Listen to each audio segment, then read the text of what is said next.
Magandang araw sa ating lahat.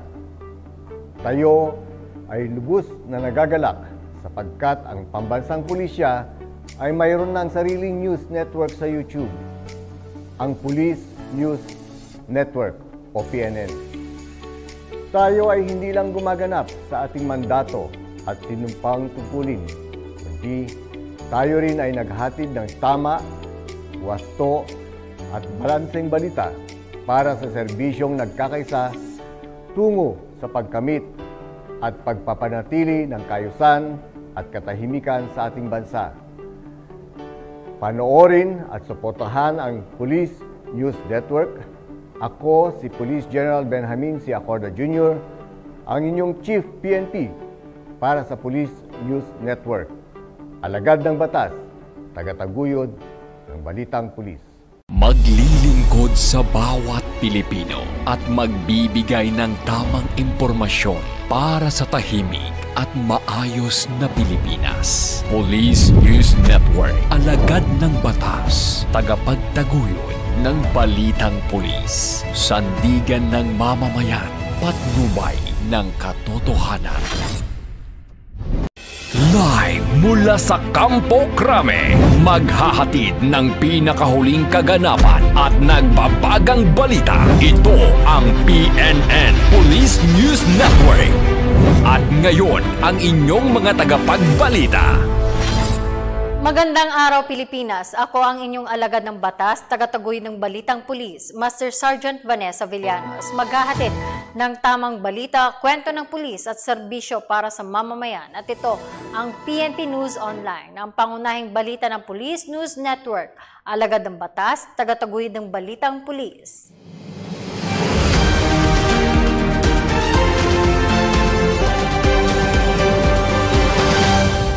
Ngayon ay araw ng Sabado at narito ang mga balitang nakalap ng ating mga PNN correspondents sa loob ng linggong ito.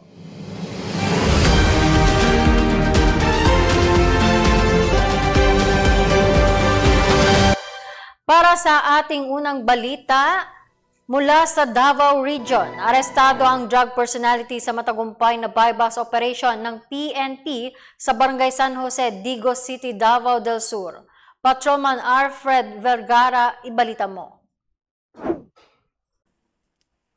Arestado ang isang drug personality sa isinagawang buy-bust operation ng PNP sa Barangay San Jose, Digos City, Setyembre, taong kasalukuyan.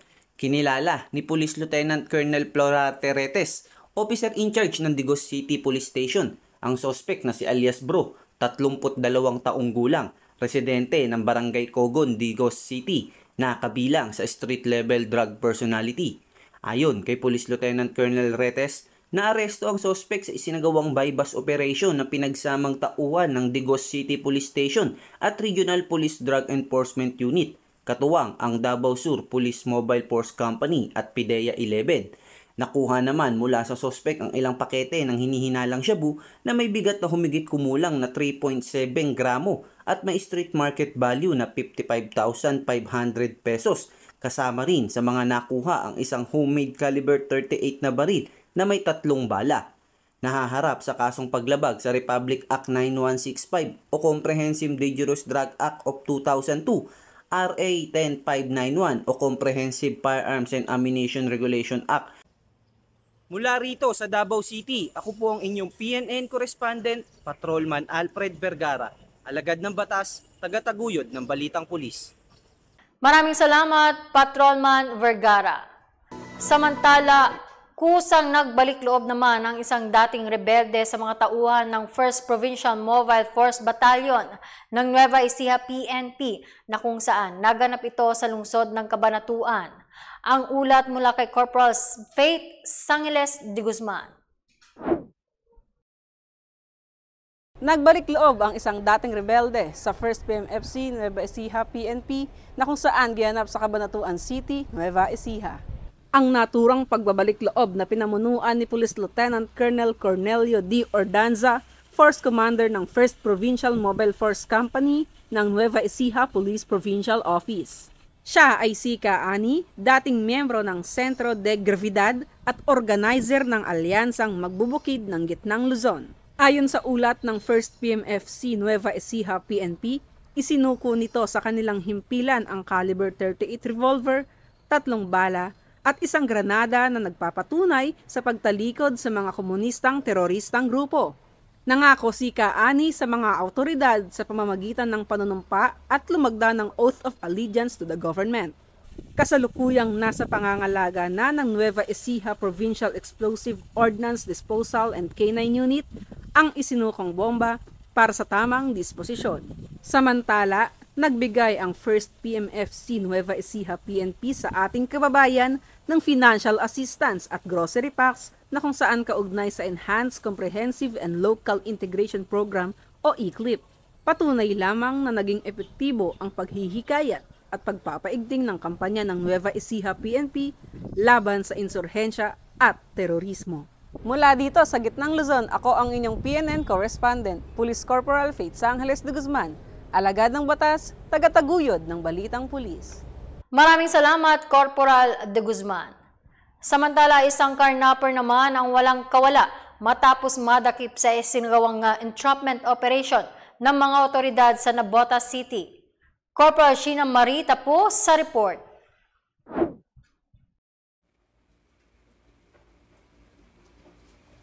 Nasa kote ang isang carnapper na kinilalang si J.R. Gruta bandang 2:00 ng hapon ng mga tauhan ng Navotas City Police Station. Ayon sa ulat, natuntun si Gruta ng pulisya dahil sa tulong ng CCTV na siyang itinuturong kumuha ng motorsiklo ng biktima.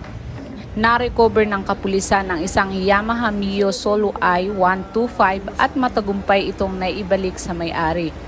Nahaharap sa kasong paglabag sa RA 10883 on New Anti-Carnapping Law of the Philippines ang suspect na kasalukuyang nakakulong sa naturang istasyon. Lubos naman ang pasasalamat ng biktima sa kapulisan ng Navotas sa mabilis na pag-aksyon. Ako nagpapasalamat po ako sa kapulisan ng Navotas sa mabilis na aksyon na tungkol po sa motor ko na nakakapinap. Mabilis po ang aksyon niya. Salamat po sa mga pulis. Gayon din po kay Colonel Cortez. Maraming salamat po. Mula dito sa Metro Manila, ako po ang inyong PNN correspondent, Police Corporal Sheena Marita po, alagad ng batas, tagataguyod ng balitang pulis. Maraming salamat, Corporal Tapu. Samantala, huli naman ngayon ang top 10 provincial most wanted person matapos ang sinagawang operasyon ng Itogon Municipal Police Station para sa kaso nitong Republic Act 7610 o ang Special Protection Against Child Abuse, Exploitation and Discrimination. Staff Sergeant Lenny Valerio sa report. Naaresto ang top 10 municipal most wanted person ng Itugon Municipal Police Station sa sexual assault ng Section 5 ng Republic Act 7610 nito lamang Huwebes, 14 ng Setyembre taong kasalukuyan. Kinilala ni Police Major Macho Burgos, hepe ng Itugon MPS, ang suspect na si alias Teddy, residente ng Upper Beda, Barangay Lawakan, Itugon, Benguet. Naaresto ang suspect sa pinagsanib puwersa ng Itugon MPS Lead Unit, Technical Support Company Regional Mobile Force Battalion 15 at Provincial Intelligence Team Benguet RIU 14 sa bisa ng warrant of arrest na may kaukulang remendadong piyansang 200,000 pesos. Mula dito sa La Trinidad, Benguet, ito ang iyong Police News Network correspondent, Police Staff Sergeant Lenny Valerio, alagad ng batas, tagataguyod ng balitang pulis. Maraming salamat, Staff Sergeant Valerio. Samantala, patuloy naman ang naging pamamahagi ng PNP Highway Patrol Group ng mga school supplies sa mga batang mag-aaral. Kabilang na dyan ang Sitio Iratag Elementary School sa Puerto Princesa City. Yan ang balitang hatid ni Patrolman Mark Roland Feliciano. Ilang linggo na ang lumipas ng pagbubukas ng Balik Eskwela 2023, pero patuloy pa din ang pag-iikot ng Highway Patrol Group sa iba't ibang paaralan para mamigay ng mga gamit pang eskwela sa mga mag-aaral.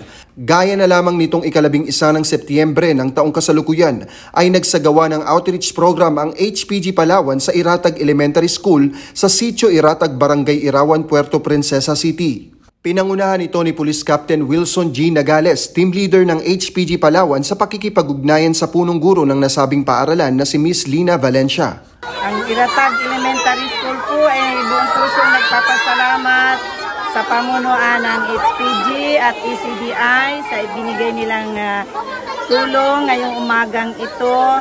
Ito po ay napakalaking bagay para sa mga mag-aaral ng Iratag Elementary School. Sana po hindi ito ang huling pagbibigay niyo sa amin sa mga darating na panahon. Patuloy po ang inyong suporta sa aming mga mag-aaral at paaralan. Maraming salamat po uli, ECDI and HPG. Kami po ay taos-pusong nagpapasalamat sa Provincial Highway Patrol Team Palawan at sa ACDI Multipurpose Cooperative sa pagkakaloob ninyo sa amin ng gamit paaralan at mga libro. Napakalaking tulong po ang mga kagamitang ito para sa aming pag-aaral. Maraming salamat po sa inyo. Umabot sa 102 mag-aaral ang nahandugan ng mga school supplies, handbags at libro. Lubos naman ang pasasalamat ng pamunuan ng paaralan maging ang mga batang nakatanggap ng regalong handog na mula sa Highway Patrol Group. Ang aktibidad na ito ay hindi din magiging matagumpay kundi dahil sa tulong at suporta ng ACDI Multipurpose Cooperative na nirepresenta ni Miss Wilna Lisa Heredero. Ang pangunahing layunin ng aktibidad na ito ay upang maipakita ang malasakit at kagalakan ng mga kapulisan na magandog na mga mumunting regalong pang-eskwela sa mga bata na siyang tinaguriang pag-asa ng bayan. Bukod pa rito, nilalayon din ito na mas pagtibayin ang positibong ugnayan ng kapulisan at ng komunidad. Muli, kami ang Highway Patrol Group ang kakampi nyo sa kalsada na patuloy na magbibigay ng serbisyong may puso na mula sa serbisyong nagkakaisa. At sa iba pang balitang serbisyong HPG, tumutok lamang sa aming YouTube channel na Police News Network.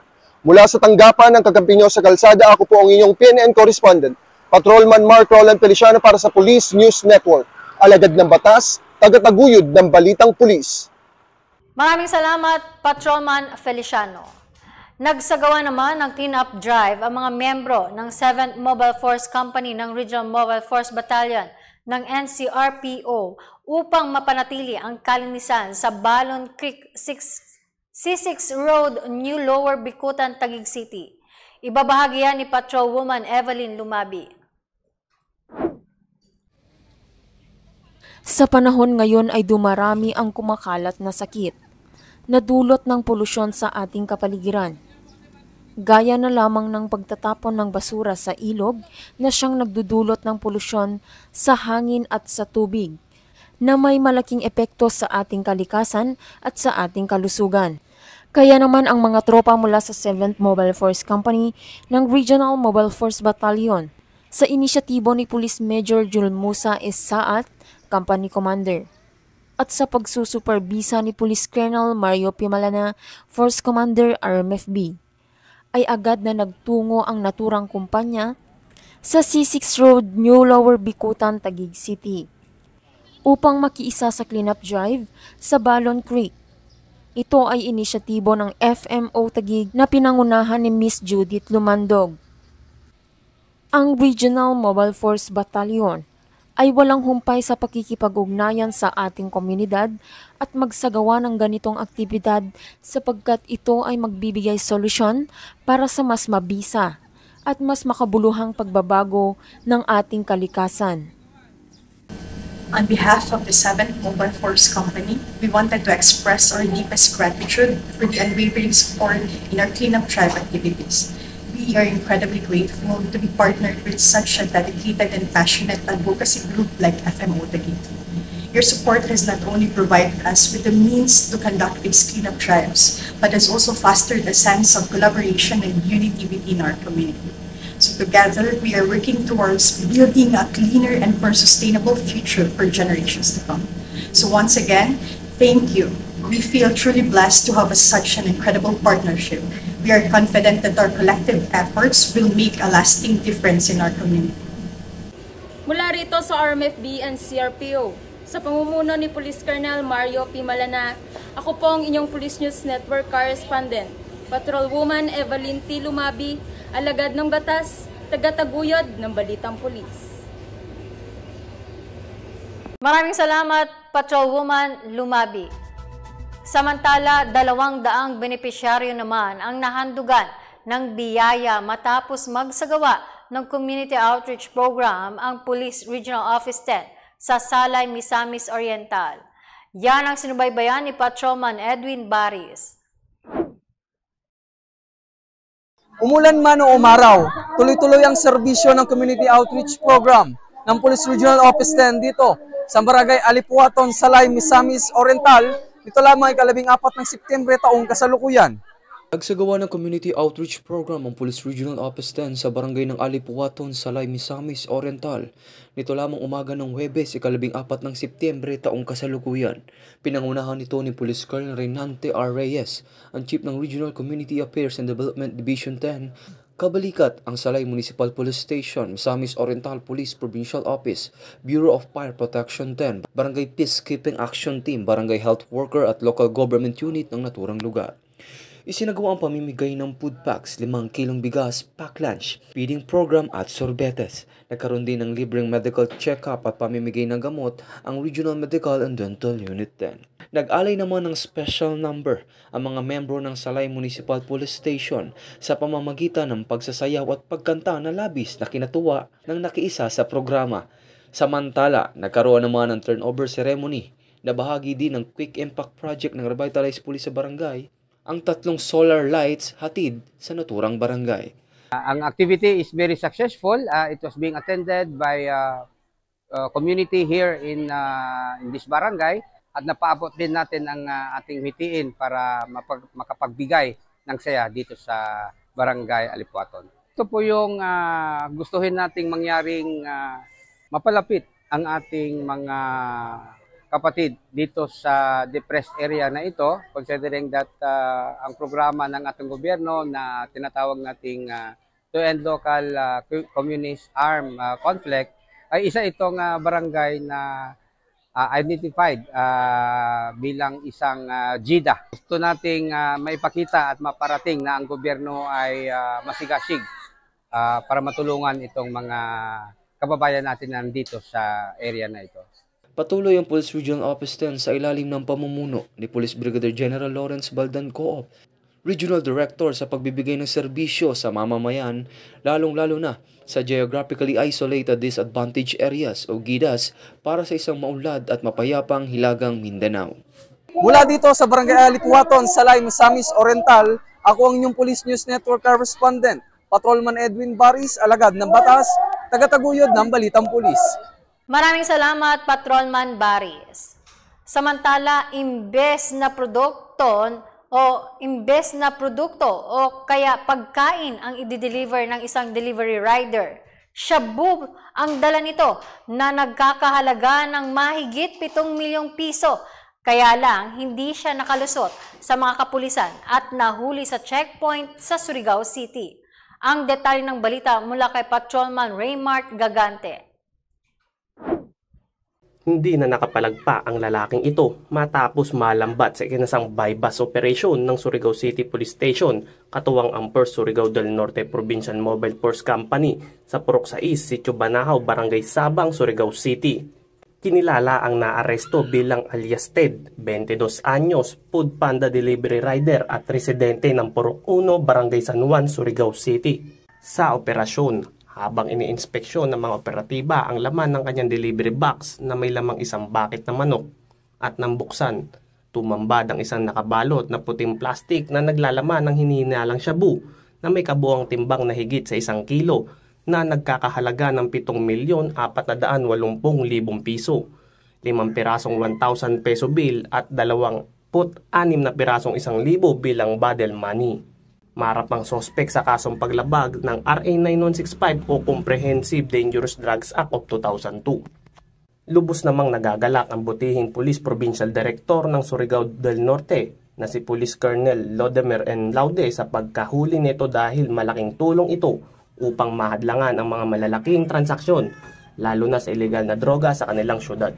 Mula dito sa Police Regional Office 13, nagbabalita ang inyong PNN Correspondent, Patrolman Raymart L. Gagante. Alagad ng batas, tagataguyod ng Balitang Pulis. Maraming salamat, Patrolman Gagante.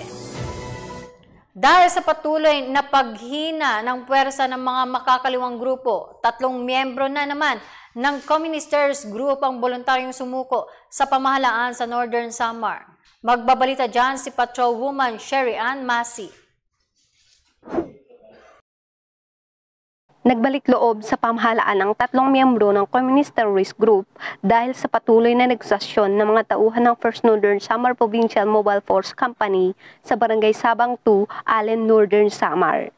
Ang pagbabalik loob ng mga naturang rebelde ay dahil sa patuloy na negosasyon at pagpapatupad ng Executive Order No. 70 o ang National Task Force to End Local Communist Armed Conflict ng Kapulisan ng Rehiong 8. Nakiisa rin sa negosasyon ang mga tauhan ng 43rd Infantry Battalion, Philippine Army, Northern Samar PPO, Provincial Intelligence Unit, Allen Municipal Police Station, at 804th Maneuver Company, Regional Mobile Force Battalion 8. Ang mga sumuko ay nasa kustodiya na ngayon ng First Northern Samar PMFC para sa facilitation at assessment ng kanilang pagpapatala sa Enhanced Comprehensive Local Integration Program o ECLIP na naglalayong tulungan ang ating mga kababayan na dating kasapi sa mga komunistang teroristang grupo na nagbalik loob sa pamahalaan.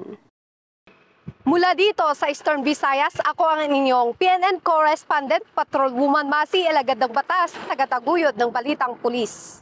Maraming salamat, Patrolwoman Masi. Samantala, balita naman mula sa Bicol Region. Arestado naman ang isang construction worker nang magsagawa ng bypass operation ng PNP sa Virac, Catanduanes. Staff Sergeant Mercolito Lovendino Jr. Ibalita mo. Arestado ang isang lalaki ng pwersa ng Virac Municipal Police Station ng Catanduanes Police Provincial Office sa isinagawang bypass operation sa Barangay Ibong Sapa, Virac, Catanduanes. Kinilala ni Police Major Robert Kevin T. Caparoso, Chief of Police, ang suspect na 50 taong gulang, may asawa, construction worker at residente ng Sitio Luminangas, Barangay Danicop, Virac, Catanduanes. Ayon kay Police Major Caparoso, ikinasa ang operasyon bandang alas 11:40 ng gabi sa nasabing lugar ng mga operatiba ng Virac Municipal Police Station, Catanduanes Police Provincial Intelligence Unit, RPDEU at PDEA Catanduanes.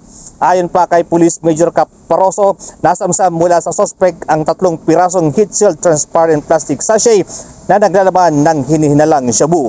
Nasa kustodiya na ng Virac PNP ang suspect para sa kulang dokumentasyon at disposisyon.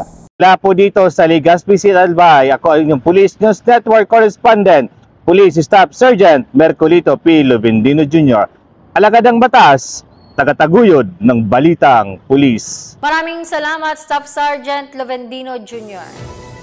Samantala, isang dayuhang pasahero naman ang inaresto ng mga tauhan ng PNP Aviation Security Group dahil sa nagbiro ito ng may bomba sa bag nito sa NAIA Terminal 1. Dahil dyan, siya ay nahaharap ngayon sa kasong paglabag sa Presidential Decree 1727 o ang Anti-Bomb Joke Law. Narito ang pagtutok ni Patrolwoman Kim De Los Santos. You have the right to remain silent. Any statement you make may be used against you in court of law in the Philippines. Arestado ang isang dayuhan matapos magbiro na may bomba ang kanyang bagahe habang nasa final security screening checkpoint sa Ninoy Aquino International Airport Terminal 1 noong Huwebes ng hapon, 7 ng Setyembre ngayong taon. Napag-alaman mula sa Aviation Security Unit NCR na ang suspect ay 60 taong gulang na Canadian national at papaalis na pasahero ng Flight PR-116 na papuntang Vancouver, Canada sa hapon ding iyon. Hindi na nakasakay pa ang foreigner matapos paulit-ulit di umano na magbiro sa isang security screening officer na may laman na bomba ang bagahe nito. Agad namang inaresto ng kapulisan ng AVSI Group ang naturang pasahero nang matanggap nila ang sumbong ng OTS patungkol sa kanyang paglabag sa Anti-Bomb Joke Law. Samantala, kasalukuyang nasa kustodiya na ng NAIA Police Station 1 ang dayuhang suspect habang inihahanda ang kanyang kaso sa paglabag ng Presidential Decree 1727. Yes, nakita nga natin na mukhang nakaka-alarma na sa atin itong mga series ng mga violation itong PD 1727, o tinatawag natin na anti-bomb joke law. Sa kabila ng kaliwat ka ng pagsasagawa ng information drive patungkol sa batas na ito, nananawagan ng direktor ng AFC Group na wag na lamang magbiro tungkol sa bomba, lalo't higit pa na ito ay nakasaad na sa batas at maaaring makulong ang sinuman ng hanggang 5 taon o magbayad ng halagang maaaring umabot pa sa 40,000 piso. Pag ina-inspection yung mga bag nila, until such time na tanungin sila, huwag silang sasagot. At never na babanggitin nila yung mga words ng mga bomba. At mula dito sa tagapangalaga ng kapayapaan ng bawat paliparan, ako ang inyong PNN correspondent, Patrolwoman Kim De Los Santos, alagad ng batas, tagataguyod ng Balitang Pulis. Maraming salamat, Patrolwoman De Los Santos. Samantala, 5 tricycle driver naman ang nahuli ng mga tauhan ng Regional Mobile Force Battalion ng NCRPO sa kasong paglabag sa Presidential Decree 1602 o ang pagsasagawa ng bet game. Nakatutok sa balitang yan si Patrolwoman Arzan Joy Alwalo. Nadakip sa isang lugar ng Ngalinit Corner, Sergeant Rivera, Barangay San Jose, Quezon City, ang 5 kalalakihan matapos makumpirma ng Laloma Police Station ang isang impormasyon ng concerned citizen sa isang ongoing illegal gambling activity, bet game, sa nasabing lugar. Sa pagkakataong iyon, nagresulta sa pagkahuli ng 5 individual at nakilala ang mga ito bilang sila alias Daniel, 46 na taong gulang, alias Rudy, 41 taong gulang, alias Albert, 50 anyos, si alias Hernie, 42 anyos, at si alias Alejandro naman ay 47 taong gulang. Sila naman ay pare-parehong mga tricycle driver at residente ng nasabing lugar. Nakumpiska mula sa mga suspect ang mahigit 500 piso at 1 deck of cards na ginamit sa nasabing pasugalan. Sila ngayon ay nahaharap sa kasong paglabag ng Presidential Decree 1602 o ang Philippine Gambling Laws. Naaresto ang mga suspect sa pangunguna ng 5th Mobile Force Company Forward Base ng RMFB NCRPO at sa masugid na pamumuno ni Police Colonel Mario P. Malana, Force Commander. Ang mga akusado ay dinaan sa Quezon City General Hospital para sa medical examination at agad namang idinala sa himpilan ng Laloma Police Station para sa dokumentasyon at tamang disposisyon. Mula sa tanggapan ng RMFB NCRPO, ako po ang inyong Police News Network correspondent, Patrolwoman Arzan Joy Walog, alagad ng batas, tagataguyod ng Balitang Pulis. Maraming salamat, Patrolwoman Walog. Samantala, pinangunahan naman ng mga tauhan ng Police Community Affairs and Development Group ang paghahatid ng iba't ibang serbisyo ng sa kanilang isinagawang community outreach program para sa mga residente ng Kalumpit, Bulacan. Sinubaybayan niya ni Corporal Maria Elena de los Santos. Pinangunahan ng mga tauhan ng Community Assistance and Development Division ng Police Community Affairs and Development Group ang pamimigay ng tulong para sa mga mamamayan mula sa iba't ibang barangay ng bayan ng Kalumpit na ginanap dito sa Poblacion Court, Kalumpit, Bulacan. Matagumpay ang aktibidad sa ilalim ng pamumuno ni Police Brigadier General Lou Frias Evangelista, Director ng Police Community Affairs and Development Group. Sa mismong aktibidad ay pinangunahan ni Police Lieutenant Colonel Veronica P. Peñalosa, Officer in Charge Community Assistance and Development Division, katuwang ang mga tauhan ng Provincial Community Affairs and Development Unit, Bulacan Police Provincial Office, Kalumpit Municipal Police Station, at Regional Police Community Affairs and Development Unit 3 ang pamimigay ng mga food packs sa mga mamamayan ng naturang bayan. Isa po sa mga programa po ng ating pumbitihing Chief PNP, si General Benjamin C. Acorda Jr., ang community engagement o ito pong pagpunta po namin sa mga komunidad upang makipag-ugnayan. Ito po ay may layunin na magpaabot ng tulong sa ating mga kababayang nangangailangan upang mas maramdaman ang malasakit at mapaigting ang ugnayan ng pulisya at pamayanan. Community Affairs and Development Group at ang buong pambansang pulisya ng Pilipinas ay kasangga po ninyo tungo sa paggamit ng inyong mga hangarin at mithiin at sa pagkakaroon ng maayos, payapa at maunlad na komunidad tungo sa bagong Pilipinas. Maraming salamat po. Umabot sa 750 benepisyaryo ang nabiyayaan ng tulong mula sa ating mga kapulisan. Kaugnay dito, nagbigay aliw rin ng mga miyembro ng PNP Combo kung saan naghandog sila ng mga awitin sa mga benepisyaryo ng aktibidad. Makikitang nag-enjoy ang mga mamamayan kaya naman sila'y nakiindak at sumabay sa kantahan sa ating mga kapulisan. Samantala, nagpahayag rin ng pasasalamat ang mga residente sa tulong handog ng kapulisan para sa kanila. Una po sa lahat, nagpapasalamat po ako sa bigay niyong tulong sa amin. Napakalaking bagay po nito kasi doon sa amin ay halos ilang buwan na kami nakalubog. Hindi na rin kami nag-aani ng palay. Kaya malaking bagay po ito para madugtungan yung pangangailangan namin.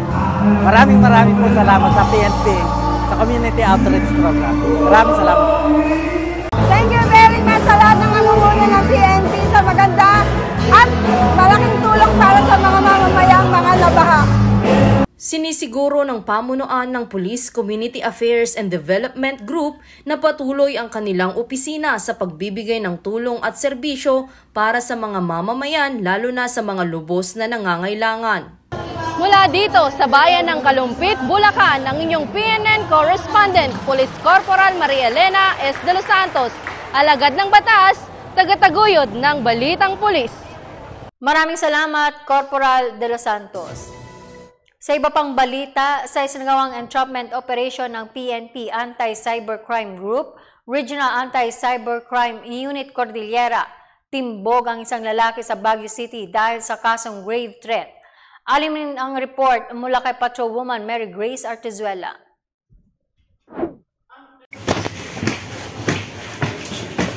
Nitong 5 ng Setyembre taong kasalukuyan, nagsagawa ng Joint Entrapment Operation ang mga operatiba ng Regional Anti-Cybercrime Unit Cordillera ng PNP-ACG sa pamumuno ni Police Lieutenant Colonel Christopher P. Pasiting at mga tauhan ng Baguio City Police Station 7 na nagresulta sa pagkakaaresto kay alias Elizalde, 25 anyos, isang construction worker at residente ng Dagupan City, Pangasinan.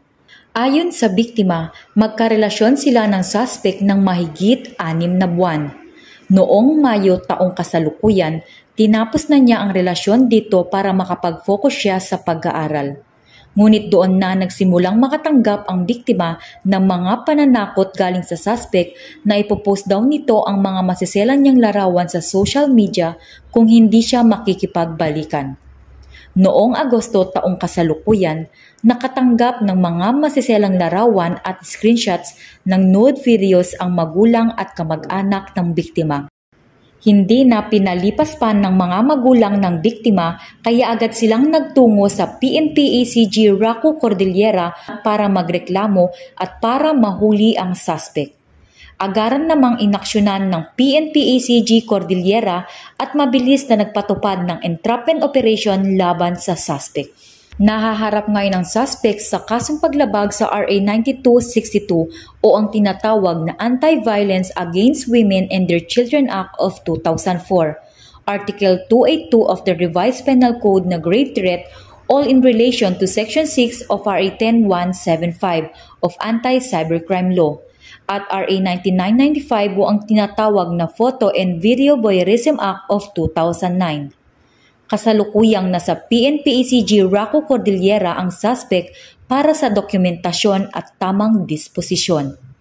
Mula dito sa Campo Crame, ako si Patrolwoman Mary Grace Artezuela, watching over you on cyberspace. Nagbabalita para sa Police News Network, alagad ng batas, tagataguyod ng Balitang Pulis. Maraming salamat, Patrolwoman Artezuela. Samantala, upang mapanatili ang kalinisan sa mga paaralan na mahagi ng mga basurahan sa iba't ibang paaralan sa Payatas ang Revitalized Police sa Barangay Team Payatas sa Quezon City. Yan ang balitang hatid ni Patrolwoman Renalyn Tanguia. Muli na namang pinatunayan ng 2nd Mobile Force Company ng Regional Mobile Force Battalion sa pamumuno ni Police Captain Arnold M. Licerio, Company Commander, na ang serbisyong publiko ang laging inuuna. Dahil nito lamang ay nagsagawa muli ang naturang kumpanya ng Community Outreach Program sa pamamagitan ng pamamahagi ng libreng food packs sa mga miyembro at mga voluntaryo ng Zero Waste Management ng Barangay Concepcion 1, Marikina City. Ito ay alinsunod sa direktiba ni Police Colonel Mario P. Malana, Force Commander RMFB. Ang food packs na ipinamahagi ay naglalaman ng bigas, delata, noodles, bottled water at face mask. Ani naman ng mga benepisyaryo na napakalaking bagay na rin ito para sa kanilang pang-araw-araw, lalo na't nagmamahalan na ang mga bilihin ngayon. Maraming salamat sa pagbibigay niya sa amin ng tulong. Konting tulong, nakakatulong naman po sa community po natin. At maraming salamat po sa inyong binibigay. At God bless po. Mula rito sa Regional Mobile Force Battalion and CRPO, sa pamumuno ni Police Colonel Mario P. Malana, ako po ang inyong Police News Network Correspondent, Patrolwoman Evelyn T. Lumabi, alagad ng batas, tagataguyod ng Balitang Pulis. Maraming salamat, Patrolwoman Tanguia. Samantala, natuldukan na ang 2 taong pagtatago ng top 4 most wanted person ng Parañaque matapos ito ay matuntun ng mga tauhan ng Southern Police District dahil sa kasong 4 counts of rape sa Bulacan. Ang detalye ng balita mula kay Staff Sergeant Mary Rose Daet. Arestado na ang itinuturing na top 4 most wanted person ng Parañaque City Police Station para sa kasong frustrated murder dahil sa inihaing warrant of arrest laban sa kanya. Sa halos 2 taong pagtatago na tuntun na ang kinaroroonan ni alias Junjun, 39 na taong gulang, isang construction worker sa Barangay Banga, May Kawayan, Bulacan, alas 5 kahapon lamang. Ang mga tauhan mula sa Substation 6 ng Parañaque City Police Station sa ilalim ng pamamahala ni Police Captain Herson M. Sambale, ang substation commander, ang umaresto sa akusado dahil sa inilabas na warrant of arrest ni Honorable Presiding Judge Noyme Haurigi Balitaan ng RTC Branch 258 ng Parañaque City para sa kasong frustrated murder sa ilalim ng Article 248 ng Revised Penal Code. Samantala, 200,000 pesos naman ang piyasang inirekomenda ng korte para sa kanyang pansamantalang paglaya. Mula dito sa Southern Police District, ako ang inyong Police News Network Correspondent, Staff Sergeant Mary Rose Daet, alagad ng batas, tagataguyod ng Balitang Pulis. Salamat, Patrolwoman Tanguia. Samantala, imbes na siya ang magbabantay ng kulungan, siya ngayon ang nakakulong. Ito ay matapos maaresto ang isang jail guard sa ikinasang bypass operation ng PNP sa Agusan del Sur. Alamin yan sa report ni Patrolman Romulus Villalun. Kalaboso ang lalaking ito matapos malambat sa ikinasang operasyon ng Agusan del Sur PNP katuwang ang PIDEA 13 na naganap sa Purok 6, Buhisan, Barangay Poblasyon, Rosario, Agusan del Sur. Kinilala ang nadakip na si June Arrobio, isang Provincial Correctional and Security Management Office at residente sa nabanggit na lugar. Sa operasyon, nakumpiska mula sa kanya ang isang sachet ng hinihinalang shabu, may bus money na 500 pesos at mga personal na gamit. Maharap si Arrobio sa paglabag sa Section 5 ng Article 2 ng Republic Act 9165 o Comprehensive Dangerous Drugs Act of 2002. Mula dito sa Police Regional Office 13 at babalita ang iyong PNN Correspondent, Patrolman Romulus Villalon, alagad ng batas, tagataguyod ng Balitang Pulis. Maraming salamat, Patrolman Villalon. Sa iba pang balita, nagsagawa ng Enhanced Monitoring Police Overall Wellness ang pamunuan ng National Capital Region Police Office para sa mga tauhan nito. Yan ang sinubaybayan ni Patrolman Simeon Bismonte. Sa pagbibigay seguridad ng kalusugan ng kapulisan, matagumpay na naisikatuparan ng Regional Medical Dental Unit NCR ang Enhanced Monitoring Police Overall Wellness Program na kinanap sa Camp Bagong Diwa, Bicutan, Taguig City. Layunin ng MPAW na malaman at matugunan ang madalas na problemang nararanasan ng ating mga kapulisan sa usapang pangkalusugan at maprotektahan na din at pangalagaan ang kanilang kalusugan sa pamamagitan ng kanilang physical examination screening at ilan pang nakatakdang hakbangin nito para sa maayos at matagumpay na pagsasakatuparan ng programa. Pasalamat kami sa NCRPO dahil may mga ganitong activity, wellness program para sa mga personnel natin, lalo higit dito sa NCRPO Police. And malaking benefits ito sa amin o sa ating mga kapulisan dahil through this activity na monitor yung health, yung wellness ng mga bawat personnel. And malaman agad nila natin kung ano ba yung mga pwede at magiging mga sakit pa ng ating mga personnel. And para sa akin, isa itong malaking bagay dahil namamonitor natin kung ano yung katulad ko, meron akong diabetes. At least, although meron naman akong personal doctor, may mga check-up ako, pero pagdating dito sa atin sa NCRPO is yung ating leadership is nakapokus din sa health and wellness ng ating mga personnel. So wag nating pagpawalang bahala ang mga ganitong activity dahil para sa atin to malaki ang maitutulong ng MPAW sa ating mga kapulisan.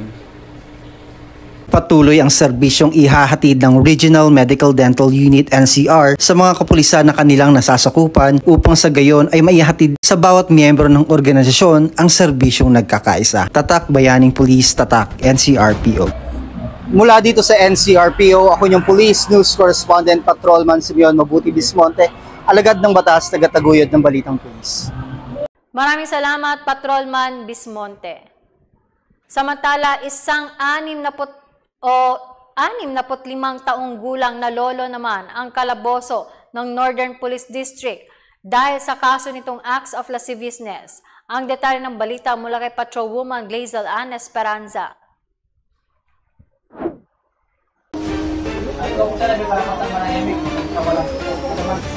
Nagsagawa ng manhunt operation ang mga tauhan ng IDMS Warren and Sapina Section ng Caloocan laban sa top 8 most wanted person para sa krimen na acts of lasciviousness sa ilalim ng Article 336 ng Revised Penal Code kaugnay sa Section 5B ng RA 7610 sa panahon ng Simultaneous Anti-Criminality Law Enforcement Operation o SACLEO.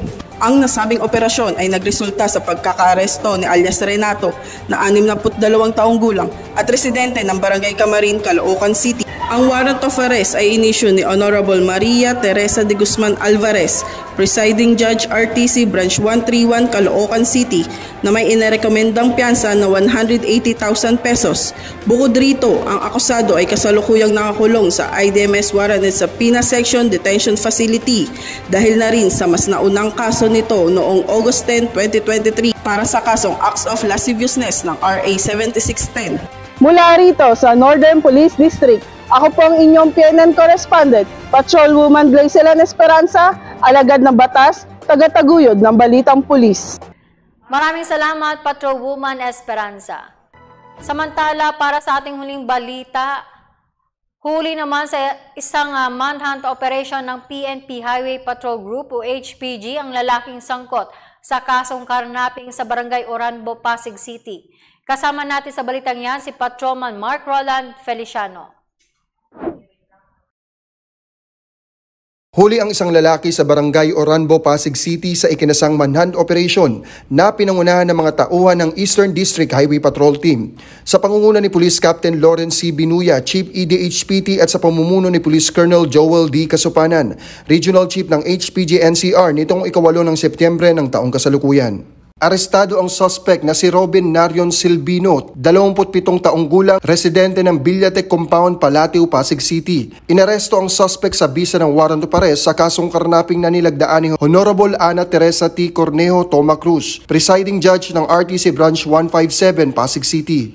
Ang nasabing operasyon ay bunga ng impormasyong galing sa Barangay Information Network or BIN na napag-alaman na ang nasabing suspect ay nakita sa Barangay Oranbo, Pasig City.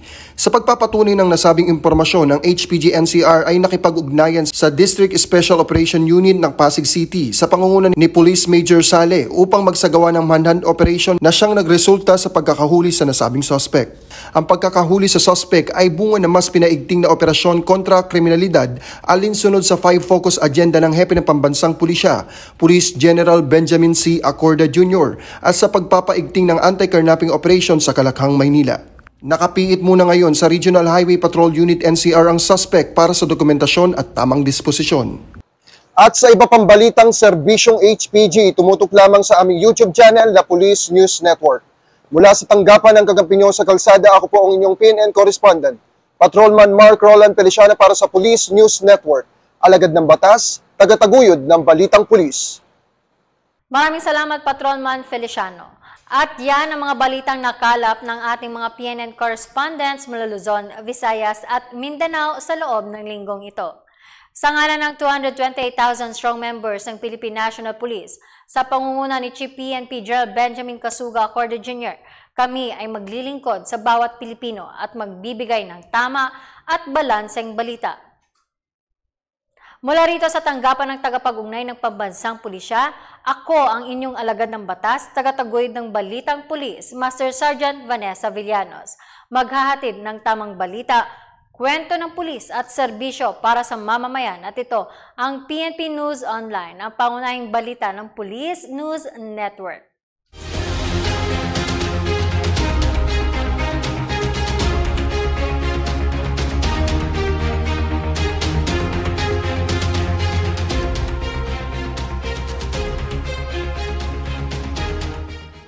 Police News Network, alagad ng batas, tagapagtaguyod ng balitang pulis.